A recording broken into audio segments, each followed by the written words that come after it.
A continuación, Tributación de hoy.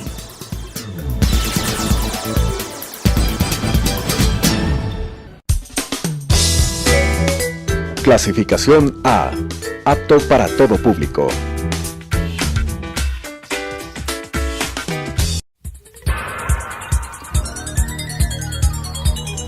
Las opiniones vertidas en este espacio por la producción y dirección del programa son de exclusiva responsabilidad de sus autores y de quienes intervienen en ellos.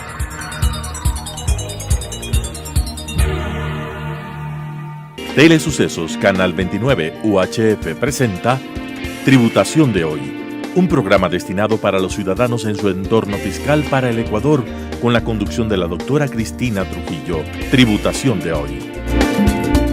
Tributación de hoy, un programa diferente donde abordaremos temas relacionados con el ámbito tributario, financiero, laboral, pero sobre todo la importante presencia de entrevistados que nos ayudarán a comprender el ámbito normativo de nuestro país. Me siento súper emocionada y es la segunda vez que voy a compartir espacio con un abogado experto en el ámbito de la tributación, Diego Pino. Diego, qué gusto, sé que estás encargado de toda el área tributaria de Bustamante Fabra, uno de los estudios jurídicos muy reconocidos de nuestro país, y me siento súper contenta de volver en esta noche a compartir espacio contigo. Nos quedamos con muchas preguntas en el programa que tuvimos en redes sociales y sobre todo pues agradecerte la participación para conversar algunos puntos, yo digo, interesantes, fundamentales, que quizás no se topan mucho del tema de las reformas tributarias que hemos tenido, ¿no? Quizás nos hemos enfocado más en el tema del IVA, en el tema de la contribución solidaria temporal, pero creo que hay otros temas que son también importantísimos, que van a generarnos bastante productividad. Bienvenido a tu casa Tributación de hoy. ¿Cómo estás, Diego? Muchas gracias, Cris. Yo muy bien, agradeciéndote por esta entrevista y muy feliz de estar aquí contigo y de conversar estos temas que nos encantan. Sabes que, mi querido Diego, definitivamente causamos muchísima participación en redes sociales porque sobre todo a través de estas entrevistas con gente tan importante en el ámbito tributario como tú eres, un académico, porque eres un académico y aparte pues un abogado de alto reconocimiento en el ámbito tributario, he tenido la oportunidad de conocerte, de mirar de cerca cómo te desenvuelves en este ámbito de la tributación.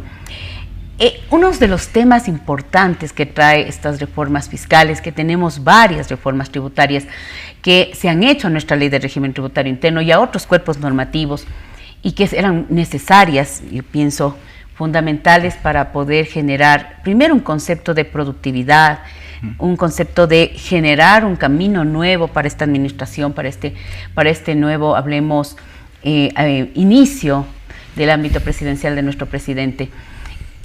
Hablar de un tema de zonas francas, yo te escuchaba la otra noche en la entrevista que te hacía de contratos de inversión y que a veces es temas complicados y que no sabes específicamente a quién recurrir. ¿Qué es lo más importante que podemos resaltar del tema de la ley orgánica para el fortalecimiento de la economía y la generación de empleo? ¿Cómo va a funcionar esto de las zonas francas? Hay mucha gente que nos decía, pregúntele al doctor Diego, él habló muy clarito, pero queremos saber un poquito más. Tenemos un espacio corto en televisión y contigo se nos van a quedar muchos temas sueltos, pero hablemos un poquito. Zonas francas, contratos de inversión, ¿cómo van a funcionar? ¿Cómo se dio este marco normativo? Alguien que nos está mirando en esta noche quizás diga, yo soy un emprendedor, un inversionista local o internacional, ¿cómo voy a operar en su país queriendo aplicar esta reforma fiscal? Bueno, Cris, realmente es un tema súper interesante en efecto. Desde la ley de eficiencia económica y fortalecimiento del empleo de diciembre, pues en esa ley ya se dio un empuje y tiene un enfoque en lo que tiene que ver con el fortalecimiento de inversiones. Y para el efecto, por un lado, están las zonas francas. Las zonas francas existían en el Ecuador desde hace muchos años. En el año 2010, con el Código de la Producción, se modificaron con ciertas particularidades en lo que son las denominadas zonas especiales de desarrollo económico, sedes. Correcto. Ahora se vuelve al régimen de zonas francas, que son zonas geográficas delimitadas en el territorio, que tienen finalidades específicas, fomentar exportaciones, desarrollo industrial, fomentar el empleo, y tienen, bueno, muchas características.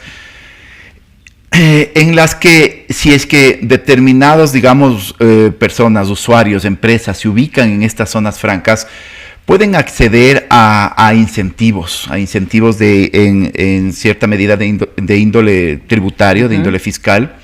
Entonces, por ejemplo, alguien que se ubique en una zona franca puede tener interesantes beneficios de impuesto a la renta.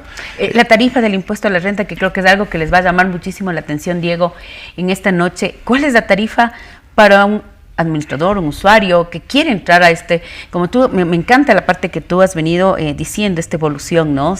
Normativa, con el Código Orgánico de la Producción, las sedes, y hoy regresamos a zonas francas. ¿Cuál es la ventaja, por ejemplo, en impuesto a la renta, Diego? Claro, por ejemplo, en impuesto a la renta tienes una exoneración de impuesto a la renta por 5 años y después una tarifa reducida. Como todos sabemos, el impuesto a la renta es la tarifa del 25%, pues en zona franca tienes una tarifa del 15% durante el tiempo que dure tu calificación, ya sea como operador o como administrador. Bueno. Más allá de beneficios arancelarios, ¿no? Las zonas francas tienen esas particularidades, entonces ahí la idea es que se desarrollen determinadas industrias, pueden ser de bienes, de servicios, cumpliendo ciertos requisitos y ciertas condiciones.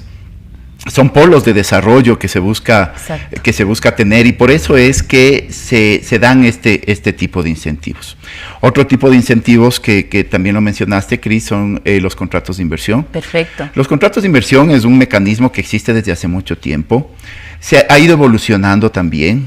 Podemos decir un empuje importante tuvo en el año 2010 con el Código de la Producción, que sigue vigente. Por supuesto. Pero ha ido teniendo determinadas, evolución, podemos decir. Hay una evolución en lo que son contratos de inversión. Entonces, hoy por hoy existe la posibilidad de que si un empresario, digámoslo de manera general, una empresa, va a realizar o ha realizado incluso inversiones nuevas, es decir, que no existían antes en el país y además son productivas.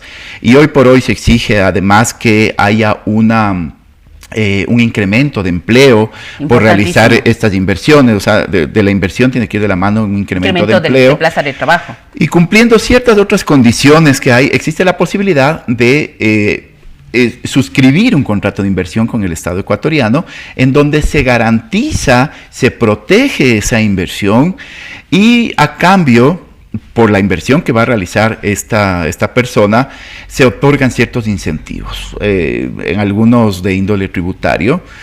Por ejemplo, si se suscribe un contrato de inversión, se puede obtener una reducción de la tarifa de impuesto a la renta por 5 años. Se puede obtener una exoneración del impuesto a la salida de divisas por las importaciones que se realicen relacionadas con la inversión. Perfecto. Se puede obtener exoneración de impuestos al comercio exterior, como por ejemplo los derechos arancelarios. Perfecto. La suscripción de un contrato de inversión, podemos decir, es un procedimiento que se realiza. Exacto, ese es el proceso. ¿Cuánto se necesita de inversión? ¿Ante qué autoridad? Exacto. Que son datos que a lo mejor esa persona que está en casa, y aquí viene una pregunta que, bueno, me vas a complementar en decirme ante qué autoridad va, cómo se tiene que realizar. ¿Puede ser un inversionista local o uno del exterior? ¿Hay algún limitante de eso? No hay limitante, puede ser local, puede ser exterior. Precisamente en toda esta normativa se identifica lo que es inversión local, lo que es inversión extranjera. Realmente, hoy por hoy, y hay que mencionar, con este gobierno los requisitos de alguna manera se han simplificado. Entonces tiene que ser una inversión nueva, haber un incremento de empleo, no importa si es una inversión extranjera, una inversión nacional. Más bien la idea es atraer las inversiones. En general, que haya este fomento de las inversiones. Los requisitos son, por ejemplo, que sea una inversión nueva, como mencionaba hace un momento. Entonces, una inversión nueva, ahí sí hay ciertas condiciones o requisitos. Pero que no son complicadas, que a lo mejor la persona que nos está viendo en su casa, que está conectándose en esta noche, quiero invertir. Lo más interesante es que esté bien asesorado, pues evidentemente va a necesitar un estudio jurídico, un abogado que le guíe, porque ante qué autoridad se tiene que hacer estas inversiones. Siempre pensamos SRI, pero el SRI es obviamente el órgano, administrador de impuestos por parte del sujeto activo, pero ante qué ministerio se tiene que calificar este contrato de inversión, cuál es el monto, quizás para que esa persona diga, bueno, yo necesito estar orientado quizás de una manera más detallada, y aquí está Diego Pino, pues para poderles ayudar. Pero en términos generales, ¿ante qué autoridad se tiene que realizar estos contratos de inversión? Bueno, de manera general, ante el Ministerio de la Producción, el MIPRO, que tiene un organismo especializado, que es del CEPAI. Hay algo muy todo que tú mencionas, Cris, y es que en efecto, aquí en Ecuador pues hay mucha industria, todo el tiempo, en todo momento se realizan inversiones y muchas veces las empresas no son conscientes de los beneficios que pueden obtener por esas inversiones. Hay que anotar incluso que que no solamente hay beneficios por suscribir contratos de inversión, es decir, si se realizan inversiones nuevas, se puede acceder a una reducción de 3 puntos del impuesto a la renta, aunque no se suscribe un contrato de inversión. Entonces, nuestro marco normativo tributario nos dice, en una inversión nueva puedo recibir 3 puntos, en una con contrato de inversión puedo bajar 5. Puedo bajar 5, exacto. Pero además, el contrato, como decía, te protege la inversión, te garantiza y te da estabilidad sobre los incentivos tributarios. Eso es importante, estabilidad. Exacto. Que a pesar que ahora tenemos ya un artículo con la nueva reforma de estabilidad tributaria, pero un contrato de inversión lo que cree es esto, proteger la inversión. Mientras la inversión esté generando empleo, generando flujo de caja para el país. Entonces, esto es importante y quiero que en esta noche escuche, por favor, usted que nos está mirando en su casa y seguramente luego en redes sociales. Es muy clarito, Diego, en tus exposiciones y muy clarito cómo la gente va a poder mirar, ¿no? Un contrato de inversión crea estabilidad. Crea estabilidad, o sea, estabilidad sobre los incentivos en general, que son los que mencioné hace un momento. No obstante, también depende de los montos, ¿no? El monto mínimo para hacer un contrato de inversión es $1 millón. Wow. Pero claro, alguien que venga del exterior, a lo mejor $1 millón es un valor totalmente, digamos, asequible para hacer una inversión en un país como el nuestro, ¿no? Y local también. Sí, también. En verdad. O sea, si tú ves una industria mediana que va a comprar una maquinaria, equipos, además el concepto de inversión es muy amplio. O sea, realmente no necesariamente solo una maquinaria, o sea, es todo lo que está alrededor. La infraestructura, la operatividad, etcétera.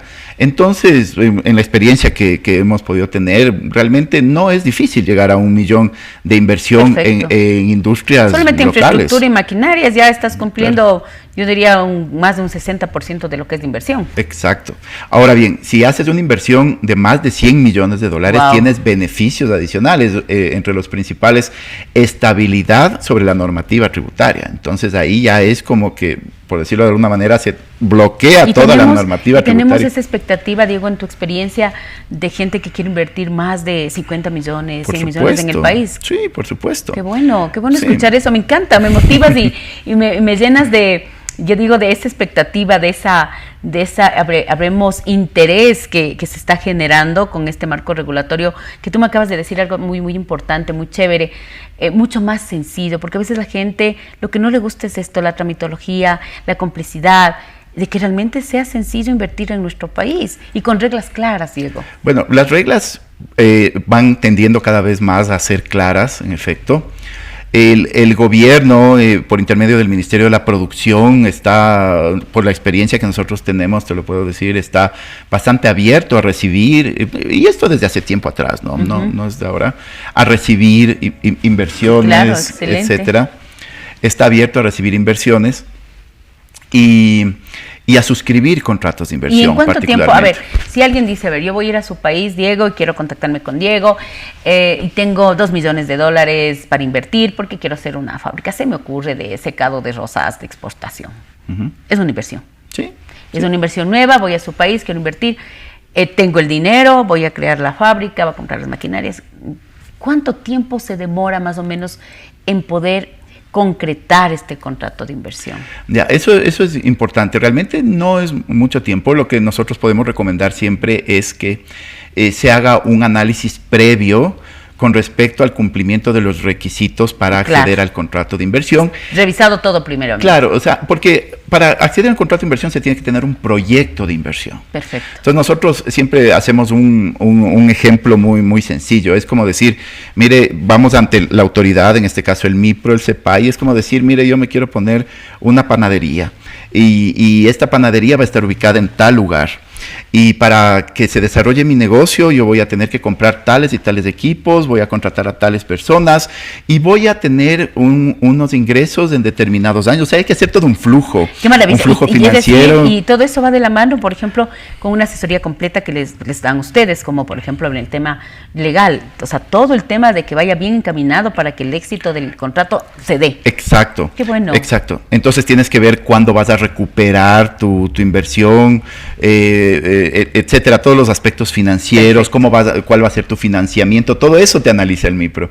Entonces, Y que te compruebe que la inversión se dé, en qué lapso de tiempo tienes que cumplir. Eso es importantísimo, porque tú como inversionista al suscribir un contrato de inversión también adquieres un compromiso. Perfecto. Entonces, claro, el contrato de inversión puede ser hasta por 15 años, pero depende de cada proyecto, ¿no? Como decía, puede ser que mi proyecto dure 3 años, 5 años, etcétera.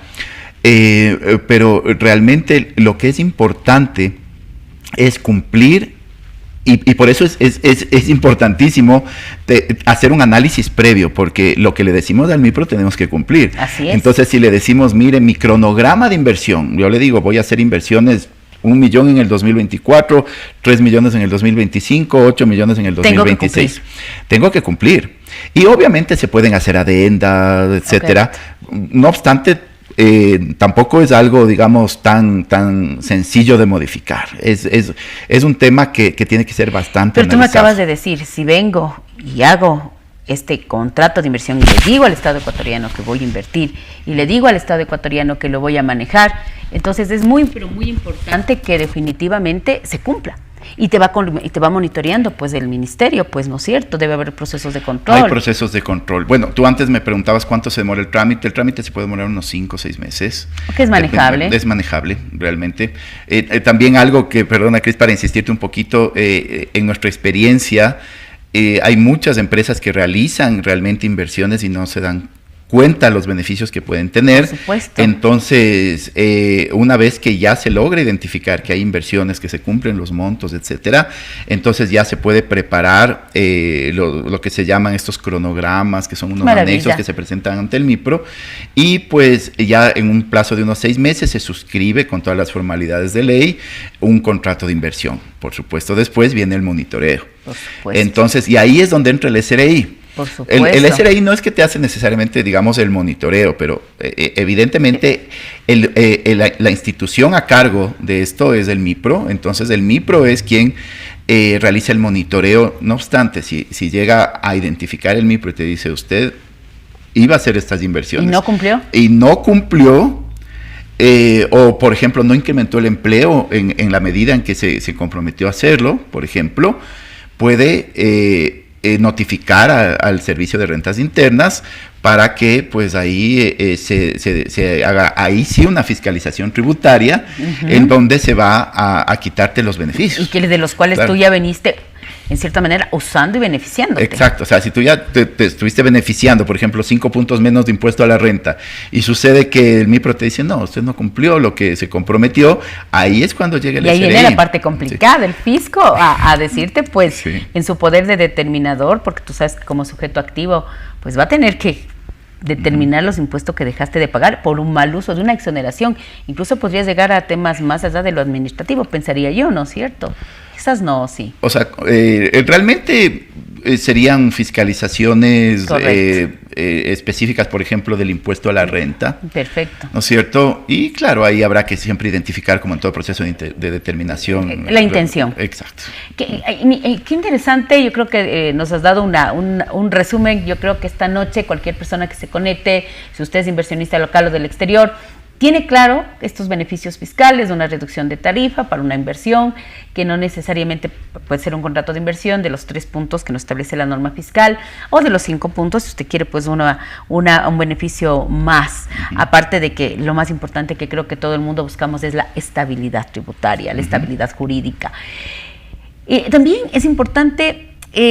retomando un poquito el tema de zonas francas, yo creo que esto va a pegar, porque hemos tenido mucha insistencia, como te decía, en los mensajes. Pregúntele al doctor Diego. ¿Tenemos actualmente zonas francas calificadas o se van a comenzar a calificar? ¿Cómo estamos funcionando ya? Bueno, ahí sí hay que hacer un poco un análisis histórico, si se quiere. O sea, la ley de zonas francas que estaba vigente en los 90, entonces sí establecía determinados beneficios y calificó algunas zonas francas, pero varias de ellas ya no están vigentes. Así es. Por ejemplo, el aeropuerto de Quito fue calificado como zona franca. Uno de los más conocidos. Por mencionar algún otro, el Hospital de los Valles, pero creo que ya no está vigente. Tendrían que acoplarse a esta nueva normativa. Sí, ahora, después, como te mencionaba, en el año 2010, se crearon estas zonas especiales de desarrollo económico, sedes, que son una especie de zonas francas y que tenían una finalidad específica. Parecida, pero basando en este modelo, en concepto. O sea, como hacer grandes centros de desarrollo industrial similares, como por ejemplo los que existen en Corea del Sur. Hubo algunas zonas sedes, por ejemplo, Yachay, la refinería del Pacífico, pero al final no prosperaron. Entonces, me parece que el teleférico de Quito también tuvo una calificación. Entonces, a mí, en mi criterio, me parece que hoy es un volver a empezar. Esta normativa realmente es muy clara en lo que tiene que ver con las zonas francas, la ley de eficiencia de diciembre de 2023. Es muy clara, muy precisa en la delimitación, en los objetivos, espectacular, etcétera. Ya se está organizando, de lo que tenemos entendido, el organismo que se encargará de la calificación de la organización dentro del MIPRO mismo. Entonces, es una oportunidad, oportunidad realmente, no solamente empresas, como decía, industriales de bienes, también empresas de servicios. Y eso es algo que les va a llamar la atención, industriales empresas de turísticas servicios. También, ¿no? Qué maravilla. Sí, pueden haber zonas francas y dedicadas al turismo. Excelente. Que estén ubicadas en zonas francas. Diego, querido, mira, se nos quedó otra vez el tiempo, pero no te preocupes porque vamos a hacer la parte 2 con Diego Pino. Creo que se ha topado dos temas que nos habían pedido muchísimo en redes sociales, zonas francas y contratos de inversión. Quiero que des un mensaje y te despidas pues en esta noche a toda la audiencia de Telesucesos y que lógicamente este programa se va a replicar en redes sociales. Bueno, muchas gracias por la amabilidad de conectarse y de escucharnos. Pues estamos siempre a las órdenes en cualquier tema relacionado con estos aspectos de la tributación, lo que tiene que ver con incentivos, zonas francas, etcétera. Tal vez para complementar un poco el mensaje, son oportunidades que actualmente da la normativa que se pueden aprovechar. Nosotros estamos, por supuesto, a las órdenes para darles toda la información que se pueda obtener. Ha sido en esta noche Diego Pino, un experto tributario, tanto en el ámbito de la fiscalidad local como la internacional, y pues me siento muy orgullosa de que se haya podido compartir. Nos volveremos a ver la próxima semana en su programa Tributación de Hoy. Las opiniones vertidas en este espacio por la producción y dirección del programa son de exclusiva responsabilidad de sus autores y de quienes intervienen en ellos.